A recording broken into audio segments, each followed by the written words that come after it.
ನಮಸ್ತೆ ವೀಕ್ಷಕರೇ, ನೀವು ನೋಡ್ತಾ ಇದ್ದೀರಾ ದೇವಿ ಮಹತ್ವೆ ವಿಶೇಷ ಕಾರ್ಯಕ್ರಮಕ್ಕೆ ಸ್ವಾಗತ. ನಾನು ಪ್ರವೀಣಿ ದಾಸ್.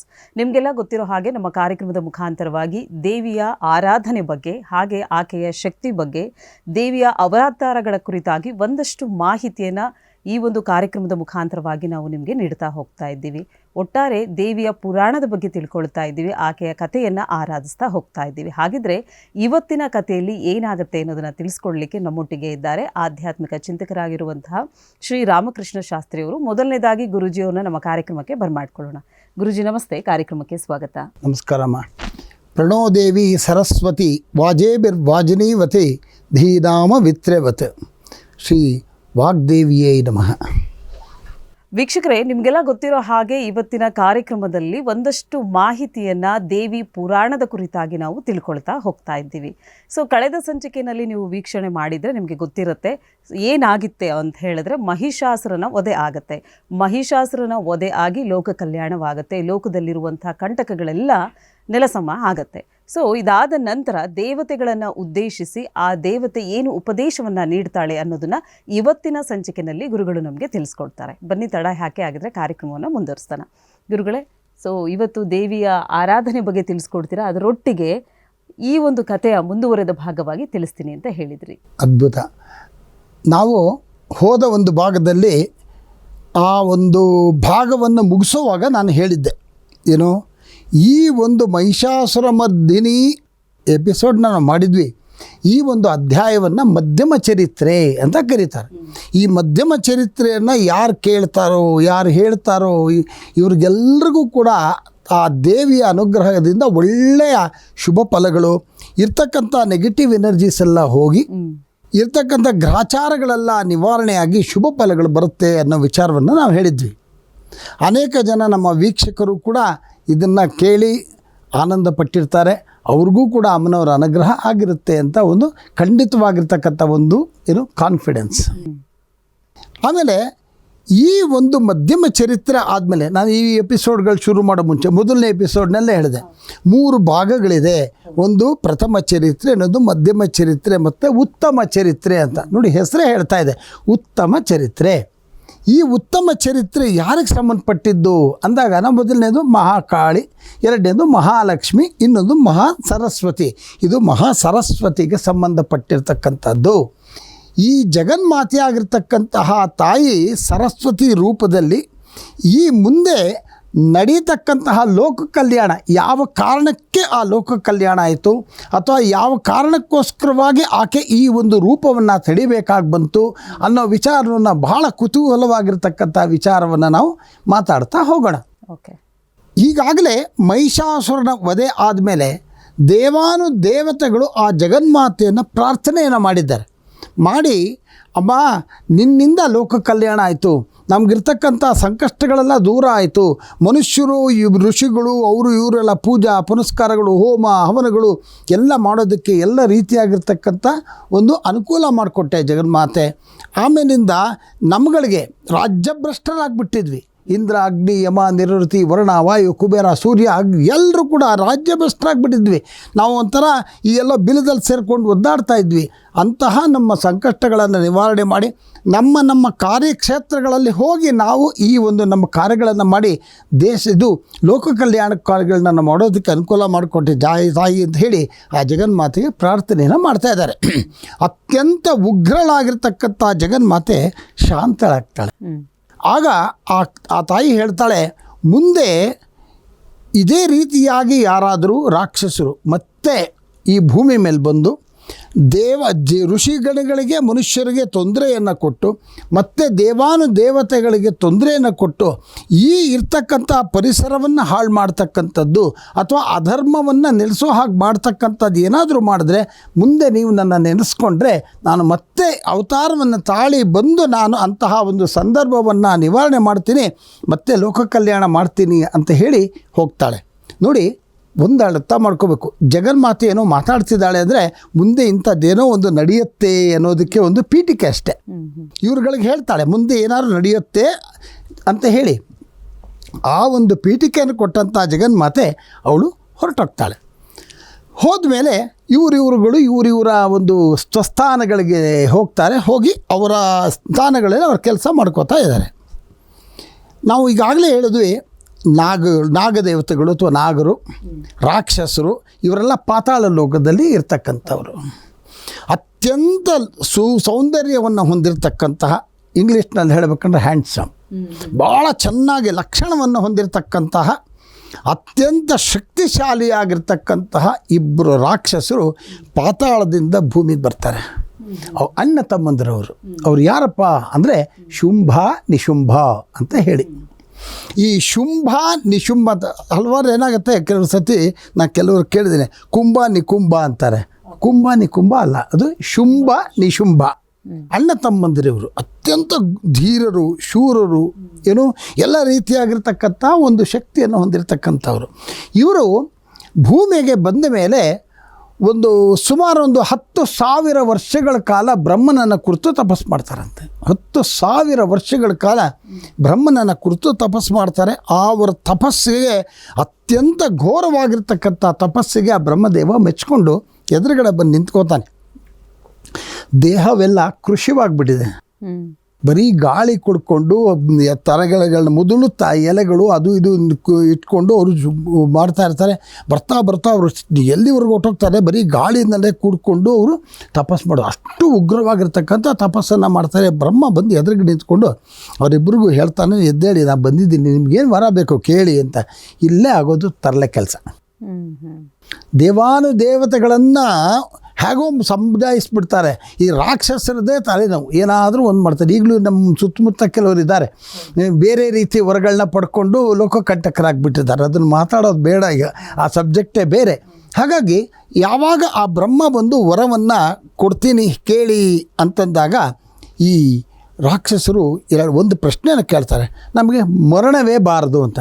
ಎಲ್ಲರೂ ಕೇಳೋದು ಇದೇ ರೀ, ಹಿರಣ್ಯಾಕಶಿಪು ತಗೊಳ್ಳಿ, ನನಗೆ ಹಂಗೆ ಮರಣ ಬರಬಾರ್ದು, ಇಲ್ಲಿ ಮರಣ ಬರಬಾರ್ದು, ಮನೆ ಒಳಗಡೆ ಹಿಂದ್ಗಡೆ ಮೇಲ್ಗಡೆ ಆಕಾಶದಲ್ಲಿ, ಹೀಗೆ ನರಸಿಂಹ ಏನು ಮಾಡ್ತಾ ಇದ್ದಾನೆ, ಪ್ರಾಣಿಗಳಿಂದ ಆಗಬಾರ್ದು ಅಂತೇಳಿ. ಆ ಸಾಯಂಕಾಲ ಮಧ್ಯಾಹ್ನ ಆಗಬಾರ್ದು, ಬೆಳಗ್ಗೆ ಆಗಬಾರ್ದು, ಸಂಧ್ಯಾ ಕಾಲದಲ್ಲಿ ಮನೆ ಒಳಗೆ ಆಗಬಾರ್ದು, ಹೊರಗಡೆ ಆಗಬಾರ್ದು, ಆ ಒಂದು ಹೊಸಲ ಮೇಲೆ ಪ್ರಾಣಿಗಳಿಂದ ಆಗ್ಬೋದು, ಅಸ್ತ್ರಗಳಿಂದ ಆಗ್ಬೋದು, ಶಸ್ತ್ರಗಳಿಂದ ಆಗ್ಬಾರ್ದು, ಇನ್ಯಾವ ಅಸ್ತ್ರದಿಂದ ಕೊಲ್ಲೋದು ಅವನ ಉಗುರುಗಳು. ಹೀಗೆ ಮನುಷ್ಯರಾಗಿರಬಾರ್ದು, ಅವನು ನರಸಿಂಹ ಮನುಷ್ಯರಲ್ಲ. ಹೀಗೆ ನಾನಾ ರೀತಿಯಾಗಿರ್ತಕ್ಕಂಥ ವರಗಳು ಭಾಳ ಇಂಟೆಲಿಜೆಂಟಾಗಿ ಪಡ್ಕೊತಾರೆ ಅವರು. ಅನ್ಫಾರ್ಚುನೇಟ್ಲಿ ಎಲ್ಲೋ ಒಂದು, ಈಗ ನಾವು ನೋಡಿರ್ತೀವಿ, ಈ ಕ್ರಿಮಿನಲ್ ಕೇಸ್ಗಳನ್ನ ಹ್ಯಾಂಡ್ಲ್ ಮಾಡುವಾಗ ಪೊಲೀಸ್ನವ್ರು ಹೇಳ್ತಾರೆ, ಈ ಕ್ರಿಮಿನಲ್ ಕೇಸ್ನ ಅಥವಾ ಕ್ರಿಮಿನಲ್ ಆ್ಯಕ್ಟಿವಿಟೀಸ್ ಮಾಡಿದವನು ಯಾವನೊಬ್ಬ ಎಲ್ಲೋ ಒಂದು ಸಣ್ಣದಾಗಿ ಒಂದು ಕ್ಲೂ ಬಿಟ್ಬಿಟ್ಟು ಹೊರಟೋಗಿರ್ತಾರೆ, ಒಂದು ಕ್ಲೂ ಬಿಟ್ಟಿರ್ತಾನೆ ಅಂತ. ಹಾಗೆ ನೀವು ನೋಡಿ, ತಾಯಿ ಮಗು ಗಲಾಟೆ ಮಾಡ್ತಾ ಇದ್ದಾಗ ಎಲ್ಲನೂ ಅವಳು ಭಾರಿ ಇಂಟೆಲಿಜೆಂಟಾಗಿ ಮಾಡಿದ್ದೀನಿ ಅಂತ ಮಗು ಹುಡುಗ ಅನ್ಕೋತಿರ್ತಾನೆ. ಆದರೆ ಅವರಮ್ಮ ಹುಡ್ಕೋದು ಎಲ್ಲೆಡೆ ಅವಳಿಗೆ ಗೊತ್ತು, ಎಲ್ಲಿ ಹುಡ್ಕೋದೆ ಅಮ್ಮ ನಾನು ಇದನ್ನು ಮುಚ್ಚಿಟ್ಟಿದ್ದೆ ಅನ್ನತ್ತ ಮಗು. ಅಂದರೆ ಆ ಪೊಲೀಸ್ನವ್ರಿಗೆ ಅದು ಗೊತ್ತಿರುತ್ತೆ ಎಲ್ಲಿ ಇವನು ಬಿಟ್ಟಿದ್ದಾನೆ. ಹಾಗೆ ತಾಯಿಗೆ ಹೇಗೆ ಗೊತ್ತಿರುತ್ತೋ ಹಾಗೆ ಇವ್ರ ವರಗಳಿಗೆ ಏನಾದ್ರು ಪಡ್ಕೊಂಡು ಹೋಗಲಿ ಬಿಡ್ರಿ, ಇಂಥದ್ದೊಂದು ಏನೋ ಒಂದು ಎಡವಟ್ಟು ಮಾಡ್ಕೊಂಡಿರ್ತಾರೆ. ಹಾಗೆ ಈ ಶುಂಭರು ಬ್ರಹ್ಮ ಬಂದಾಗ ಪ್ರಶ್ನೆ ಕಾಡ್ತಾರೆ, ನನಗೆ ಯಾವುದೇ ಕಾರಣಕ್ಕೂ ಮರಣ ಇರಬಾರ್ದು. ನೋಡು, ಹುಟ್ಟಿದ ಮೇಲೆ ಸಾವು ಖಚಿತ, ಜಾತಸ್ಯ ಮರಣಂ ಧ್ರುವಂ. ಹಾಗಾಗಿ ಯಾವ ಮನುಷ್ಯ ಹುಟ್ಟದಾನೋ ಅಥವಾ ಯಾವುದೇ ಜೀವಿ ಹುಟ್ಟಿದ್ರೆ ಮರಣ ಗ್ಯಾರಂಟಿ. ಹಾಗಾಗಿ ಅದು ಬಿಟ್ಟು ಬೇರೆ ಏನಾದ್ರು ಕೇಳಿ ಅಂತ. ನಿಮಗೆ ಜ್ಞಾಪಕ ಇದೆಯಾ, ಕರಂಬ ಒಂದು ಪ್ರಶ್ನೆ ಬ್ರಹ್ಮನ ಹತ್ರ ಈಗ ಅಗ್ನಿ ಹತ್ರ ಕೇಳಿದ್ದ. ಹಾಗೆ ಇವರು ಇದೇ ಕೇಳ್ಕೊತಾರೆ, ಸೇಮ್ ಕೇಳ್ಕೊತಾರೆ, ಟು ಡಿಟೋ ಕೇಳ್ತಾರೆ. ನನಗೆ ಯಾವುದೇ ಹೆಣ್ಣಿಂದ ನಮಗೆ ಸಂಹಾರ ಆದರೂ ಪರವಾಗಿಲ್ಲ, ನಮ್ಮ ಹೆಣ್ಣು ಅಬಲೆ, ಅವಳು ಏನು ಪ್ರಾಬ್ಲಮ್ ಇಲ್ಲ, ಬಾಕಿಯವರೆಲ್ಲರೂ ಯಾರು ಆಗಬಾರ್ದು ಅಂಥೇಳಿ ಆ ಥರ ಕೇಳ್ಕೊತಾನೆ. ತಥಾಸ್ತು ಅಂತಾನೆ ಹೊರಟೋಗ್ತಾನೆ ಈ ಬ್ರಹ್ಮದೇವ. ಯಾವಾಗ ಇವರಿಬ್ಬರಿಗೂ ಅಷ್ಟು ಬ್ರಹ್ಮನಿಂದ ವರ ಬಂತು, ಗಂಡಸರಿಂದ ಸಾಯೋಂಗಿಲ್ಲ, ಯಾವುದೇ ಅಸ್ತ್ರ ಏನೂ ಸಾಯೋಂಗಿಲ್ಲ, ಅಷ್ಟು ಶಕ್ತಿ ಬಂತಲ್ಲ ಅಂತ ಅಂದ್ಬಿಟ್ಟು ಈ ನಿಶುಂಭ ಏನು ಮಾಡ್ತಾನೆ, ಸೀದಾ ಭೂಮಿ ಮೇಲೆ ಇರ್ತಲ್ಲ, ಚಿಕ್ಕ ಪುತ್ರರು ಇವರು ಅವ್ರ ಹತ್ರ ಎಲ್ಲ ಜಗಳ ಕಾಯ್ಕೊಂಡು ಒಟ್ಟಿನಲ್ಲಿ ಅವರೆಲ್ಲರೂ ಅಷ್ಟು ಜನ ರಾಜರ ಒಂದು ಇದನ್ನು ಆಕ್ರಮಿಸ್ಕೊತಾನೆ. ಇನ್ಯಾರು ಉಳಿದಿದ್ದಾರೆ ಅಂತ ನೋಡ್ಬಿಟ್ಟು ಸೀದಾ ದೇವತೆಗಳ ರಾಜ್ಯ ಯಾವುದಿದೆ, ಇದು ಅಮರಾವತಿ, ಅಲ್ಲಿ ಇಂದ್ರ ಇರೋ ಜಾಗ, ಸೀದಾ ಅಲ್ಲಿಗೆ ಹೋಗ್ತಾನೆ. ಇಂದ್ರನ ಮೇಲೆ ಯುದ್ಧ ಮಾಡೋಕ್ಕೆ ಹೋಗ್ತಾನೆ. ಇಂದ್ರ ಏನು ಮಾಡ್ತಾನೆ, ಅವನ ಹತ್ರ ಇದ್ದಂತಹ ಈ ವಜ್ರಾಯುಧ ಇಂದ್ರನ ಇರ್ತಾವೆ, ಭಾಳ ಶಕ್ತಿಯುತವಾಗಿರ್ತಕ್ಕಂಥ ಆಯುಧ. ಆ ವಜ್ರಾಯುಧದಿಂದ ಸರಿಯಾಗಿ ಒಂದು ಕೊಡ್ತಾನೆ, ಅವನು ಅಲ್ಲಿಂದ ಮೂರ್ಛೆ ಆಗಿ ಕೆಳಗಡೆ ಬಿದ್ದೋಗ್ಬಿಡ್ತಾನೆ. ಯಾರು? ನಿಶುಂಭ. ಆವಾಗ ಆ ಏಟನ್ನು ತಿಂದು ಮೂರ್ಛೆ ಹೋದಂಥ ನಿಶುಂಭನನ್ನು ನೋಡಿದಂಥ ಇವನಿಗೆ ಅಣ್ಣಂಗೆ ಶುಂಭನಿಗೆ ಕೋಪ ಬರುತ್ತೆ. ನನ್ನ ತಮ್ಮನ ದೇವೇಂದ್ರ ಹೊಡೆದ, ನಡಿಗೆ ಹೋಗೋಣ ಅಂತ 1.5 ಲಕ್ಷ ಜನ ರಾಕ್ಷಸರನ್ನು ಕರ್ಕೊಂಡು ಅವನು ಹೋಗ್ತಾನೆ. ಇದಕ್ಕಿಂತ ಮುಂಚೆ ಏನಾಗತ್ತೆ ಅಂತಂದರೆ, ಇವರಿಬ್ಬರು ವರ ಪುಡ್ಕೊಂಡು ಮನೆಗೆ ಬರ್ತಿದ್ದಂಗೆ ದೈತ್ಯಗುರು ಶುಕ್ರಾಚಾರ್ಯರು, ಗೊತ್ತಾಗ್ತಾ ಇದೆಯಾ? ಶುಕ್ರಾಚಾರ್ಯರು ಇವರಿಗೆ ಅತ್ಯಂತ ಅಮೂಲ್ಯವಾಗಿರ್ತಕ್ಕಂತಹ ಒಂದು ರಾಜ್ಯವನ್ನು ಕಟ್ಟಿ, ಅತ್ಯಂತ ಅಮೂಲ್ಯವಾಗಿರ್ತಕ್ಕಂತಹ ಸಿಂಹಾಸನವನ್ನು ಕೊಟ್ಟು ಇವರಿಗೆ ರಾಜ್ಯಾಭಿಷೇಕ ಮಾಡ್ತಾರೆ. ಯಾವಾಗ ಇದು ಅದರ ಹಿಂದಿನ ಕಥೆ.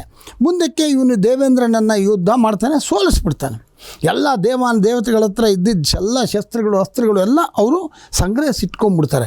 ಆಮೇಲೆ ಏನಾಗುತ್ತೆ ಅಲ್ಲಿ ಮುಖ್ಯವಾಗಿ ಅಂತಂದರೆ, ಈ ಇಂದ್ರನ ಹತ್ರ ಇದ್ದಂಥ ವಜ್ರಾಯುಧಗಳು, ಅವನ ಹತ್ರ ಇದ್ದಂಥ ಎಲ್ಲ ರಂಬೆ, ಋಷಿ, ತಿಲೋತ್ತಮೆ, ಮೇನಕೆ ಇವರುಗಳು, ಆಮೇಲಿಂದ ಈ ವರ್ಣನ ಹತ್ರ ಇದ್ದಂತಹ ಅಸ್ತ್ರಗಳು, ಈ ಪ್ರತಿಯೊಂದು ಅವನ ಹತ್ರ ಇದ್ದಂಥ ಇವು ಪುಷ್ಪಕ ವಿಮಾನ, ಹಸುಗಳು, ಅವು ಇವು ಎಲ್ಲ ಕಸ್ಕೊಂಡು ಇವರು ಒಂದು ಸುಬರದಲ್ಲಿ ಇಟ್ಕೊಂಡ್ಬಿಡ್ತಾರೆ. ಇವ್ರಿಗೆ ಇದಿಲ್ಲ, ತಿನ್ನೋದು ಗತಿ ಇಲ್ಲದೆ ಇದ್ದಂಗೆ ಪೊಟ್ರೆನಲ್ಲಿ ಹೋಗಿ ಸೇರ್ಕೊಂಡ್ಬಿಡ್ತಾರೆ. ಎಲ್ಲಿ ಸಿಕ್ಕರು ಹೊಡೆದು ಬಿಡ್ತಾನೋ, ಜಗಳ ಕಾಯ್ತಾನೋ, ಯುದ್ಧ ಆಗಿಬಿಡ್ತು ಅಂತ ಬೈಕೆ ಈ ಬೆಟ್ಟ ಗುಡ್ಡ ಪೊಟ್ರೆಗಳಲ್ಲಿ ನೀವು ನೋಡಬೇಕು. ಆ ದೇವಿ ಭಾಗವತದಲ್ಲಿ ಎಷ್ಟು ಚೆನ್ನಾಗಿ ಕೊಟ್ಟಿದ್ದಾರೆ ಅಂದರೆ, ಎಲ್ಲ ಕಿತ್ಕೊಂಡ್ಬಿಟ್ಟು ನೀನು ಸಿಕ್ಕರೆ ಗುಂಡು ಹೊಡೆದ್ಬಿಡ್ತೀನಿ ಅಂತ ಪೊಲೀಸ್ನವ್ರು ಶೂಟ್ ಅಟ್ ಸೈಟ್ ಆರ್ಡ್ರ್ ಕೊಟ್ಟರೆ ಹೆಂಗಿರ್ತಾನೆ ಅವನು, ಎಲ್ಲೋ ಔಸ್ಕೊಂಡ್ಬಿಟ್ಟು ಕಣ್ಣಿಗೆ ಕಾಣಿಸ್ತಾ ಇದ್ದಂಗೆ ಔತಾಗ್ಬಿಡ್ತಾನೆ. ಈಗ ಅಲ್ಲಿ ನಡೀತಲ್ಲ ಶೂಟ್ ಅಟ್ ಸೈಟ್ ಆರ್ಡ್ರ್ ಕೊಟ್ಟಂಗೆ, ಸರ್ಚ್ ವಾರೆಂಟ್ ಕೊಟ್ಟಿದ್ರಲ್ಲ ಮೊನ್ನೆ, ಹಾಗಾಗಿ ಆ ಥರ ಆಗ್ಬಿಟ್ರೆ ಇವನಿಗೆ ಕೈಕಾಲು ಓಡೋದಿಲ್ಲ. ಹಾಗೆ ಎಲ್ಲ ಅವು ಅಡ್ಕೊಂಡು ಕೂತ್ಕೊಂಡ್ಬಿಟ್ಟಿರ್ತಾರೆ. ಸರಿ, ಇವನು ದೇವತೆಗಳೇ ಹೆದ್ರಿ ಅಲ್ಲ, ದೇವತೆಗಳು ಈ ಶುಂಭ ನಿಶುಂಭರಿಗೆ ಹೆದ್ರಿ ಅವು ಆಡ್ಕೊಂಡು ಕೂತಿರೋದು. ಇವ್ರ ಹತ್ರ ಇದ್ದಿದ್ದೆಲ್ಲ ಕಿತ್ಕೊಂಡ್ಬಿಟ್ರು. ಗೊತ್ತಾಗ್ತಾ ಇದೆಯಾ? ಏನಿಲ್ಲ ಇವ್ರ ಹತ್ರ, ನಸ್ಮರಂತಿ ಅಂತ ಕರೀತಾರೆ, ಏನೂ ಇಲ್ಲ ಅವ್ರ ಹತ್ರ. ಎಲ್ಲ ಕಿತ್ಕೊಂಡ್ಬಿಟ್ರಿ, ಓಡ್ಕೊಂಡು ಎಲ್ಲ ಔಸ್ಕೊಂಡಿದ್ದಾರೆ. ಸಿಕ್ಕರಿ ಎಲ್ಲಿ ಬಡ್ದಾಕ್ಬಿಡ್ತಾರೋ ಅನ್ನೋ ಬೈಕೆ ಎಲ್ಲ ಇಟ್ಕೊಂಡಿದ್ದಾರೆ. ರಾತ್ರಿ ಎಲ್ಲ ನೋಡ್ತಾ ಇದ್ದಾರೆ. ಬ್ರಹ್ಮನ ಹತ್ರ ಓಡೋಗ್ತಾರೆ. ಅಯ್ಯ ಮಾನ್ಭಾವ, ನೀನು ಒಂದು ತಪಸ್ಸು ಮೆಚ್ಬಿಟ್ಟು ಈ ಥರ ಒಂದು ವರ ಕೊಟ್ಟು ನಮಗೆ ತೊಂದರೆ ಕೊಡ್ತಾ ಇದೆಯಾ, ದಯವಿಟ್ಟು ಇದಕ್ಕೆಲ್ಲ ಪರಿಹಾರ ಅಂತ. ಏನು ಮಾಡೋದು ಅವಾಗ? ಸತಿ ಏನೋ ಪರಿಹಾರ ಅಂತ ಅಂದ್ಬಿಟ್ಟು ವಿಷ್ಣು ಹತ್ರ, ಇವ್ರ ಹತ್ರ, ಶಿವನ ಹತ್ರ ಹೋದ್ರು. ಅವ್ರ ಹತ್ರ ಒಂದು ಶಕ್ತಿ ಬಂತು ಅಂತ ಅಂದ್ಬಿಟ್ಟು ದೇವಿ ಉತ್ಪನ್ನ. ತಿರುಗಿ ಆ ಕೆಲಸ ಮಾಡೋಕ್ಕಾಗಲ್ಲ. ಅಮ್ಮನವರು ಒಂದು ಮಾತು ಕೊಟ್ಟಿದ್ದಾಳೆ, ಮಹಿಷಾಸುರ ಮರ್ದಿನಿ ಒಂದು ಇದನ್ನು ಕೊಟ್ಟಿದ್ದಾಳೆ, ವರ ಕೊಟ್ಟಿದ್ದಾಳೆ, ಶಕ್ತಿ. ಇದು ಕಷ್ಟ ಆದಾಗ ನನ್ನ ಹತ್ರ ಬಂದು ಮಾತಾಡಿ. ಕರೆಕ್ಟ್. ಆವಾಗ ಎಲ್ಲರೂ ಸೇರ್ಕೋತೆ. ಬೃಹಸ್ಪತಿ ಗುರು, ಅವರು ಗುರುಗಳು, ದೇವಗುರುಗಳು, ಬೃಹಸ್ಪತಿಗಳು. ಅವ್ರ ಹತ್ರ ಹೋಗಿ ಕೇಳ್ತಾರೆ, ಈ ಥರ ಸಮಸ್ಯೆ ಆಗೋಗಿದೆ, ನಾ ಪರಿಹಾರ ಮಾಡಿಕೊಡಿ ಅಂತ. ನೋಡು, ಈಗಾಗಲೇ ಬೇಕಾದಷ್ಟು ಒದ್ದಾಡಿಬಿಟ್ಟಿದ್ದೀರಿ ನೀವು, ಆಯಿತಾ? ಮಹಿಷಾಸುರನ ವಧೆ ಟೈಮ್ನಲ್ಲೇ ಬೇಕಾದಷ್ಟು ಒದ್ದಾಡಿದ್ದೀರಿ. ಇದಕ್ಕೇನು ಅಂತಂದರೆ, ಅಮ್ಮನವ್ರನ್ನೇ ಪ್ರಾರ್ಥನೆ ಮಾಡಿಬಿಡೋಣ ಅಂತ ಹೇಳಿ, ಅಮ್ಮನವ್ರು ಎಲ್ಲಿದ್ದಾಳೆ? ಹಿಮಾಲಯ ಪರ್ವತದಲ್ಲಿದ್ದಾಳೆ. ಅಲ್ಲಿ ಹೋಗಿ ಆಕೆನ ನಾವು ಪ್ರಾರ್ಥನೆಯನ್ನು ಮಾಡಿದ್ರೆ ಖಂಡಿತವಾಗ್ಲೂ ಕೂಡ ಈ ಸಮಸ್ಯೆಗೆ ಪರಿಹಾರ ಸಿಗುತ್ತೆ ಅಂತ ಹೇಳಿ ಅವರು ಹೇಳ್ತಾರೆ. ಯಾವಾಗ ಈ ಒಂದು ಸಮಸ್ಯೆಯನ್ನು ಪರಿಹಾರ ಬೇಕು ಅಂತ ಬೃಹಸ್ಪತಿ ಹೇಳಿದ್ರೋ, ಆ ಸಂದರ್ಭದಲ್ಲಿ ಇವರೆಲ್ಲರೂ ಹೋಗಿ ಅಲ್ಲಿ ಹಿಮಾಲಯ ಪರ್ವತಕ್ಕೆ ಹೋಗ್ತಾರೆ. ಇಲ್ಲಿ ನಾನೇನು ಹೇಳೋಕ್ಕೆ ಇಚ್ಛೆ ಪಡ್ತೀನಿ ಅಂದರೆ, ಈ ದೇವತೆಗಳೆಲ್ಲ ಹೋಗಿ ಆ ಹಿಮಾಲಯ ಪರ್ವತದಲ್ಲಿ ಆ ದೇವಿನ ಯಾವ ಪ್ರಾರ್ಥನೆಯನ್ನು ಮಾಡಿದ್ರು ಅನ್ನೋದನ್ನು ನಾನು ಈ ಒಂದು ಬ್ರೇಕ್ ಆದಮೇಲೆ ಹೇಳ್ತೀನಿ. ದಯವಿಟ್ಟು ಇದನ್ನು ಕೇಳಿಸ್ಕೊಳ್ಳಿ, ಇದನ್ನು ನಿಮ್ಮ ಮನೆಯಲ್ಲಿ ಹೇಳ್ಕೊಳ್ಳಿ. ತುಂಬ ಶಕ್ತಿ ಇದೆ, ನಾವು ಹೇಳೋಣ. ಓಕೆ ಗುರುಗಳೇ. ವೀಕ್ಷಕರೇ, ಈ ಒಂದು ಸಂಚಿಕೆಯಲ್ಲಿ ಗುರೂಜಿಯವರು ಹೇಳೋ ಪ್ರಕಾರವಾಗಿ ಕಥೆಯನ್ನು ಮುಂದುವರಿಸ್ತಾ ಇದ್ದೀವಿ. ಏನು ಅಂತ ಹೇಳಿದ್ರೆ, ಶುಂಭ ಮತ್ತು ನಿಶುಂಭ ಅನ್ನೋಂಥ ರಾಕ್ಷಸರು ವರವನ್ನು ಪಡ್ಕೊಳ್ತಾರೆ ಬ್ರಹ್ಮದೇವನಿಂದ. ಆ ಬ್ರಹ್ಮದೇವ ಕೊಟ್ಟಂಥ ವರದಿಂದಾಗಿ ದೇವತೆಗಳೇ ಹೆದರ್ಕೊಂಡು ಆ ಲೋಕವನ್ನು ತ್ಯಜಿಸಿ ಲೋಕದಿಂದ ಆಚೆ ಬರ್ತಾರೆ. ಆ ದೇವತೆಗಳಿಗೆ ಇರುವಂಥ ಎಲ್ಲ ಫೆಸಿಲಿಟಿಗಳನ್ನು ಈ ಶುಂಭ ಮತ್ತು ನಿಶುಂಭರು ಇಸ್ಕೊಂಡಿರ್ತಾರೆ. ಹಾಗಾಗಿ ಆ ದೇವಿಯ ಮೊರೆ ಹೋಗ್ತಾ ಇದ್ದಾರೆ ಎಲ್ಲ ದೇವತೆಗಳು. ಆ ದೇವಿ ಇವರಿಗೆ ಸಹಾಯ ಮಾಡ್ತಾಳ, ಯಾವ ರೀತಿ ಹಸ್ತವನ್ನು ಚಾಚ್ತಾಳೆ. ಸೊ ಇದ್ರ ಕುರಿತಾಗಿ ಒಂದಷ್ಟು ಮಾಹಿತಿಯನ್ನು ನೀಡೋದು ಬಾಕಿ ಇದೆ. ಅದಕ್ಕಿಂತ ಮುಂಚಿತವಾಗಿ ಕಾರ್ಯಕ್ರಮದಲ್ಲಿ ಪುಟ್ಟದೊಂದು ವಿರಾಮ.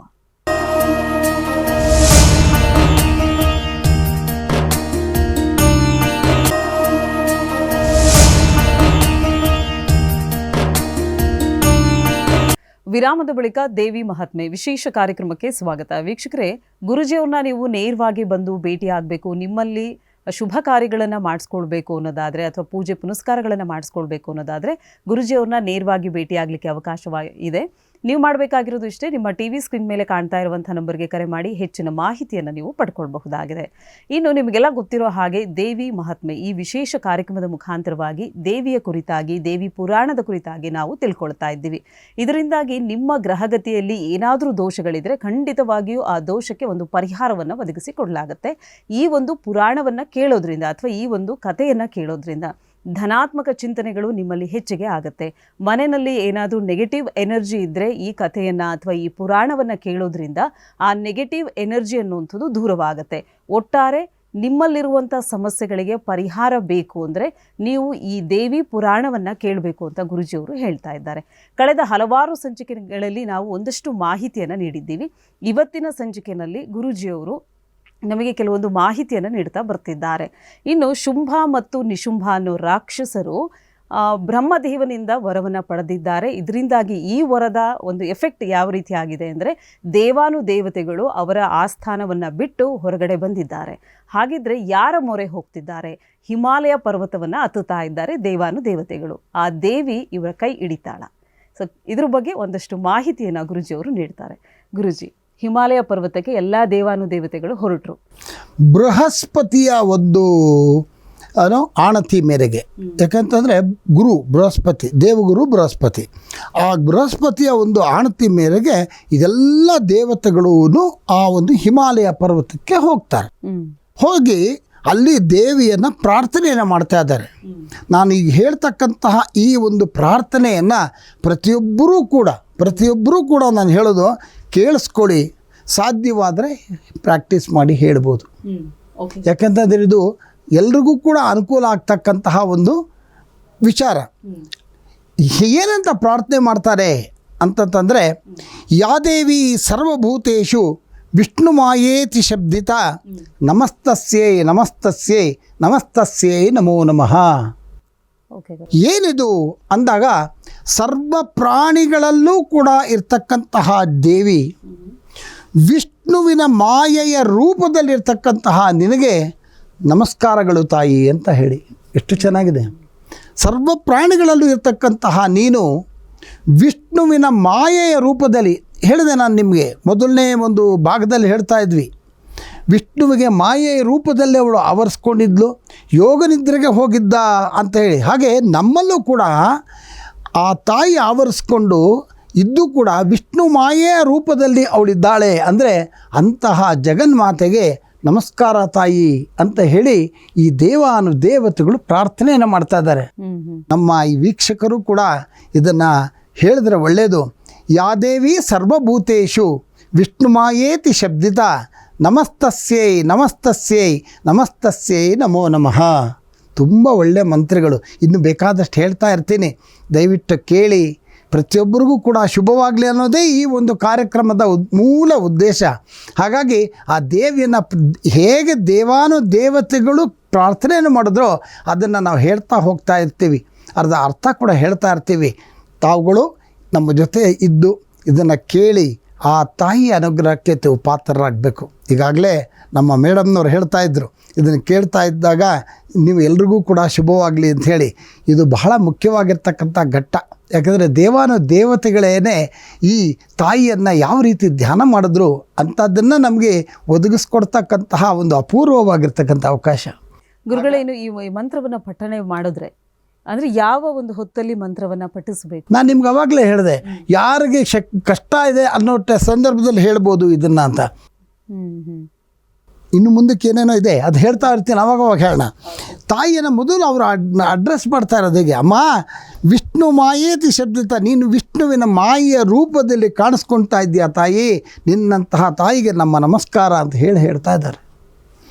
ಎರಡನೆಯದು, ಯಾವ ತಾಯಿ ಅಂದರೆ ಯಾ ದೇವಿ ಸರ್ವಭೂತೇಷು ಚೇತನೇಚ್ಛೆ ಬಿದ್ಯತೆ, ಚೇತನವನ್ನು ಕೊಡ್ತಕ್ಕಂತಹ ಜಗನ್ಮಾತೆ. ನೋಡ್ರಿ ಎಷ್ಟು ಚೆನ್ನಾಗಿದೆ. ಯಾವುದೇ ಪ್ರಾಣಿಗೆ ಚೇತನ ಇಲ್ಲದೆ ಅಂತಂದರೆ, ಚೈತನ್ಯ ಇಲ್ಲದೆ ಅಂತಂದರೆ ಏನ್ರಿ ಮಾಡೋಕ್ಕಾಗುತ್ತೆ? ಸುಮ್ಮನೆ ಕೂತಿರುತ್ತೆ ಮಫ್ಫಾಗಿ. ಚೈತನ್ಯನೇ ಇಲ್ಲ ಅಂತ ಅಂತಾರೆ ಹಲವು ಸರ್ತಿ. ಅಂತಹ ಚೈತನ್ಯವನ್ನು ಕೊಡ್ತಕ್ಕಂತಹ ಜಗನ್ಮಾತೆ ಸರ್ವ ಪ್ರಾಣಿಗಳಲ್ಲೂ ಕೂಡ ಇದ್ದುಕೊಂಡು ಒಂದು ಚೇತನ ರೂಪವನ್ನು ಕೊಡ್ತಕ್ಕಂಥದ್ದು, ಚೈತನ್ಯವನ್ನು ಕೊಡ್ತಕ್ಕಂತಹ ಜಗನ್ಮಾತೆ ಅವಳು. ಅಂತಹ ತಾಯಿ ನಿನಗೆ ನಮಸ್ಕಾರ ಅಂತಾರೆ. ಎಷ್ಟು ಚೆನ್ನಾಗಿದೆ ನೋಡಿ. ಯಾ ದೇವಿ ಸರ್ವಭೂತೇಷು ಚೇತನೇತ್ಯ ವಿಧೀಯತೆ ನಮಸ್ತಸ್ಯೈ ನಮಸ್ತಸ್ಯೈ ನಮಸ್ತಸ್ಯೈ ನಮೋ ನಮಃ. ನಾನು ಮತ್ತೊಮ್ಮೆ ನಮ್ಮ ವೀಕ್ಷಕರಿಗೆ ಹೇಳ್ತೀನಿ, ಇದನ್ನು ರಿಪೀಟ್ ಮಾಡಿ ಕಲ್ತ್ಕೊಳ್ಳಿ ಅಂತ. ಓಕೆ. ಯಾರಿಗೆ ಚೈತನ್ಯ ಬೇಕು ಒಂಥರ ಆಲಸ್ಯ ಇರುತ್ತೆ. ನೀವು ಭಾಳ ಚೆನ್ನಾಗಿ ಹೇಳಿದ್ರಿ ಬಿಗಿನಿಂಗಲ್ಲೇ. ಇದನ್ನು ಕೇಳ್ತಾ ಇದ್ದರೆ ಒಂದು ಶಕ್ತಿ ಬಂದಂಗೆ ಆಗುತ್ತೆ ಅಂತ. ನೋಡಿ, ಯಾರಿಗೆ ಆಲಸ್ಯ ಇದೆಯೋ ಏನೋ ಮಾಡಬೇಕು ಅನ್ನೋ ಒಂದು ಆಸಕ್ತಿ ಇರುತ್ತೆ, ಮಾಡೋ ಸ್ವಲ್ಪ ಅದೇನೋ ಹೇಳ್ತಾರೆ ಆರಂಭ ಶೂರತ್ವ ಅಂತ, ಅಂತ ಓಡ್ಬಿಡೋದು, ಅರ್ಧಕ್ಕೆ ಹೋದ ತಕ್ಷಣ ಸುಸ್ತು ಆಗೋದಿಲ್ಲ ಅವ್ರಿಗೆ, ಮಾಡೋಕ್ಕೆ ಸೋಂಬೇರ್ತನ ಬಂದ್ಬಿಡುತ್ತೆ.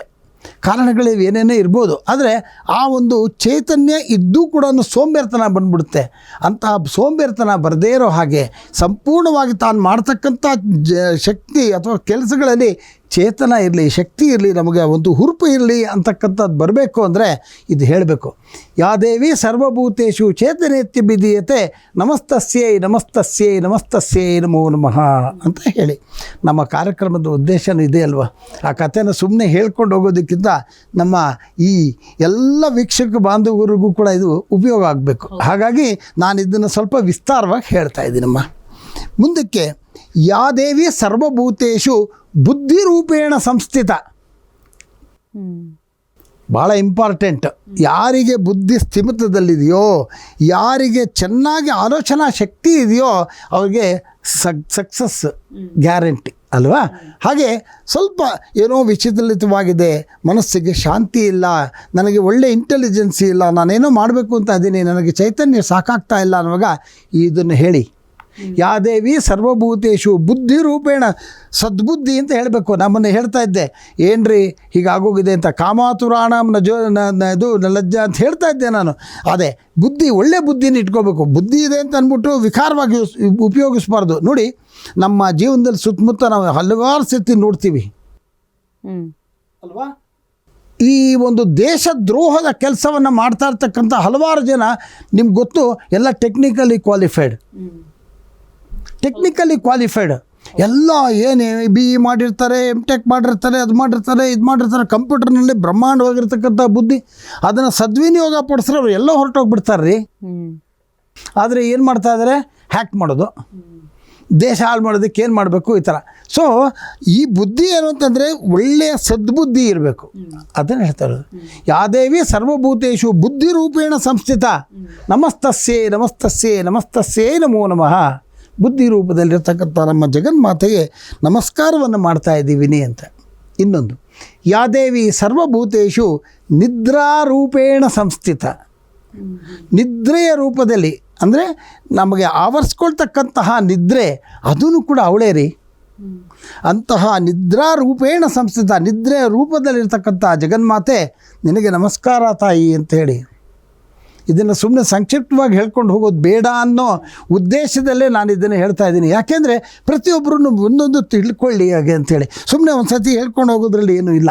ಹಾಗಾಗಿ ನಮ್ಮ ವೀಕ್ಷಕರಿಗೆ ಇದರ ಬಗ್ಗೆ ತುಂಬ ಒಳ್ಳೆಯ ಒಂದು ಇನ್ಫಾರ್ಮೇಷನ್ ಕೊಡೋ ಒಂದು ಸದುದ್ದೇಶದಿಂದ ನಾವು ಇದನ್ನು ಮಾಡ್ತಾ ಇರೋದ್ರಿಂದ ನಾವು ಇದನ್ನು ವಿಸ್ತಾರವಾಗಿ ಹೇಳೋದೇ ಸರಿ ಅಂತ. ಹಾಗಾಗಿ ನಿದ್ರಾ ರೂಪೇಣ ಸಂಸ್ಥಿತ ನಮಸ್ತಸ್ಯೈ ನಮಸ್ತಸ್ಯೈ ನಮಸ್ತಸ್ಯೈ ನಮೋ ನಮಃ ಅಂತೇಳಿ. ಮುಂದಕ್ಕೇನು ಹೇಳ್ತಾರೆ ಅಂದರೆ ನೋಡಿ, ಯಾದೇವಿ ಸರ್ವಭೂತೇಷು ಕ್ಷುಧಾರೂಪೇಣ ಸಂಸ್ಥಿತ. ಕ್ಷುಧ ಅಂದ್ರೇನು? ಹೊಟ್ಟೆ ಹಸಿವು. ಯಾವ ತಾಯಿ ಯಾರಿಗೆ ಆ ರೂಪದಲ್ಲಿದ್ದಾಳೋ, ಕ್ಷುಧ ಇದ್ದಾಳೆ ತಾನೆ. ನಿಮಗೂ ಹೊಟ್ಟೆ ಹಸಿತೆ, ನನಗೂ ಹೊಟ್ಟೆ ಹಸಿತೆ, ಪ್ರಾಣಿಗಳಿಗೂ ಹೊಟ್ಟೆ ಹಸಿತೆ. ಮರ ಗಿಡಗಳಿಗೆ ನೀವು ನೀರು ಹಾಕ್ಲಿಲ್ಲ ಅಂದರೆ ಸತ್ತೋಗ್ಬಿಡುತ್ತೆ, ಬಿಕಾಸ್ ಅದಕ್ಕೂ ಹಸಿವು. ಅಂತಹ ಆ ರೂಪದಲ್ಲಿರ್ತಕ್ಕಂತಹ ಈ ಲೋಕದಲ್ಲಿ ಎಲ್ಲಿ ಹಸಿವು ಅಂತ ಇದೆಯೋ ಅಂತಹ ಹಸಿವನ್ನು ನೀಗಿಸುವಂಥ ಶಕ್ತಿ ಇರ್ತಕ್ಕಂಥ ಜಗನ್ಮಾತೆ, ಆ ರೂಪದಲ್ಲಿರ್ತಕ್ಕಂಥ ಜಗನ್ಮಾತೆ ನಿನಗೆ ನಮಸ್ಕಾರ ತಾಯಿ ಅಂತ ಹೇಳ್ತಾ ಇದ್ವಿ. ಹೀಗೆ ಮುಂದಕ್ಕೆ ಅನೇಕ ವಿಚಾರಗಳನ್ನು ಹೇಳೋಣ ಅಂತ. ಖಂಡಿತ ಗುರುಗಳೇ. ಅಂದರೆ ಮತ್ತೊಂದು ಕುತೂಹಲ ಅಂದರೆ ಕ್ವೆಶ್ಚನ್ ಮಾರ್ಕ್ ಆಗಿ ಉಳಿಸಿದ್ರಿ. ಸೊ ಎಲ್ಲ ವೀಕ್ಷಕರು ಕೂಡ ಕಾಯ್ತಾ ಇರ್ತಾರೆ. ಸೊ ಹಿಮಾಲಯ ಪರ್ವತಕ್ಕೆ ದೇವಾನುದೇವತೆಗಳು ಎಂಟ್ರಿ ಕೊಟ್ಟರು, ಹಾಗೆ ಆ ದೇವಿಯನ್ನು ಯಾವ ರೀತಿ ಪರಿಪರಿಯಾಗಿ ಬೇಡ್ಕೊಳ್ತಾರೆ ಅನ್ನೋದನ್ನು ನಮಗೆ ತಿಳಿಸ್ಕೊಟ್ರೆ. ಸೊ ಮುಂದೆ ಏನಾಗುತ್ತೆ ಅನ್ನೋದನ್ನು ಮುಂದಿನ ಸಂಚಿಕೆಯಲ್ಲಿ ತಿಳಿಸ್ತೀರಾ ಹಾಗಿದ್ರೆ. ಓಕೆ, ಇದುವರೆಗೂ ಕಾರ್ಯಕ್ರಮದಲ್ಲಿ ಭಾಗವಹಿಸಿ ಸಾಕಷ್ಟು ಮಾಹಿತಿಯನ್ನು ನೀಡಿದ್ದೀರಾ. ಧನ್ಯವಾದಗಳು ನಿಮಗೆ. ನಮಸ್ಕಾರಮ್ಮ. ವೀಕ್ಷಕರೇ, ಇದಾಗಿತ್ತು ಇವತ್ತಿನ ವಿಶೇಷ ಕಾರ್ಯಕ್ರಮ. ಮತ್ತೆ ನಿಮ್ಮ ಭೇಟಿ ಮುಂದಿನ ಸಂಚಿಕೆಯಲ್ಲಿ. ಧನ್ಯವಾದಗಳು.